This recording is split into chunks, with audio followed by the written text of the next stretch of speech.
মাধ্যমিক test paper 2023-24 Bangla দ্বিতীয় ভাষা যাদের, তাদের জন্য কিছু ব্যাকরণগত প্রশ্ন সলভ করে দিলাম।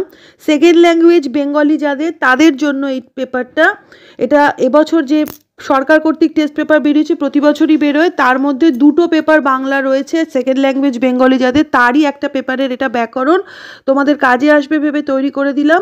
শুরু করলাম। যৌগিক বাক্য কাকে বলে? উদাহরণ দাও। দুই বা ততোধিক নিরপেক্ষ খণ্ডবাক্য অথবা সরল ও জটিল বাক্য যদি সংযোজক অব্যয় বা বিয়োজক অব্যয় দ্বারা যুক্ত হয়ে একটি সম্পূর্ণ বাক্য গঠন করে, তাহলে তাকে যৌগিক বাক্য বলে।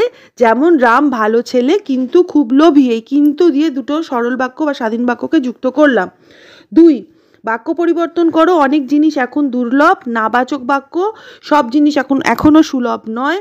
নিহারবাবু রবিনকে ব্যাকরণ পড়ান। রবিনকে তলে আন্ডারলাইন করা আছে। রেখাঙ্কিত পদটির কারক বিভক্তি নির্ণয় করো। কর্মকারকে কে বিভক্তি। বিভক্তি ও অনুসর্গের দুটি পার্থক্য লেখো। এক, বিভক্তি চিহ্নগুলি অর্থহীন, অনুসর্গের নিজস্ব অর্থ রয়েছে। বিভক্তির স্বাধীন প্রয়োগ নেই, অনুসর্গের স্বাধীন প্রয়োগ আছে। এবার নেক্সট হচ্ছে সমাসের দুটি প্রয়োজনীয়তা লেখো। দুই বা তার বেশি শব্দের অর্থকে সংক্ষিপ্ত অথচ অর্থবহ করে তুলতে সমাসের প্রয়োজন। আর দুই, কখনো কখনো একটি বিস্তৃত ধারণাকে ভাষার সংক্ষেপে প্রকাশ করার জন্য সমাসের প্রয়োজন হয়। নেক্সট, ব্যাসবাক্য সহ সমাস নির্ণয় করো। দশানন, দশ আনন যাহার, সংখ্যাপূর্বক বহুব্রীহি সমাস। নেক্সট হচ্ছে বাচ্য পরিবর্তন করো। ছাত্ররা নাটকটি অভিনয় করেছে, এটি কর্মবাচ্যে করতে হবে। ছাত্রদের দ্বারা নাটকটি অভিনীত হয়েছে।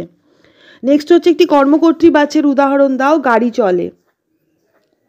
নেক্সট হচ্ছে ব্যাসবাক্য সহ সমাস নির্ণয় করো। রাজপথ, পথের রাজা, সম্বন্ধ তৎপুরুষ সমাস। এটি দ্বিতীয় ভাষা বাংলা যাদের, মাধ্যমিকের এবছর 2023-24 যে সরকার কর্তৃক বা পর্ষদ কর্তৃক যে টেস্ট পেপারটি বেরোয়, তাতে যে বাংলা দ্বিতীয় ভাষার দুটো পেপার রয়েছে এবছর, তারই একটি পেপারের ব্যাকরণ এগুলো, যেটা সলভ করে দিলাম আমার সেকেন্ড ল্যাঙ্গুয়েজ বেঙ্গলি স্টুডেন্টদের জন্য।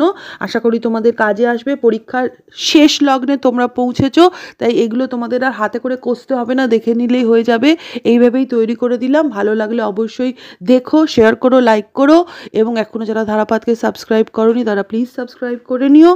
আমি শর্মিষ্ঠা নতুন ভিডিও নিয়ে ধারাপাতকে সঙ্গে নিয়ে খুব তাড়াতাড়ি আবার ফিরে আসছি।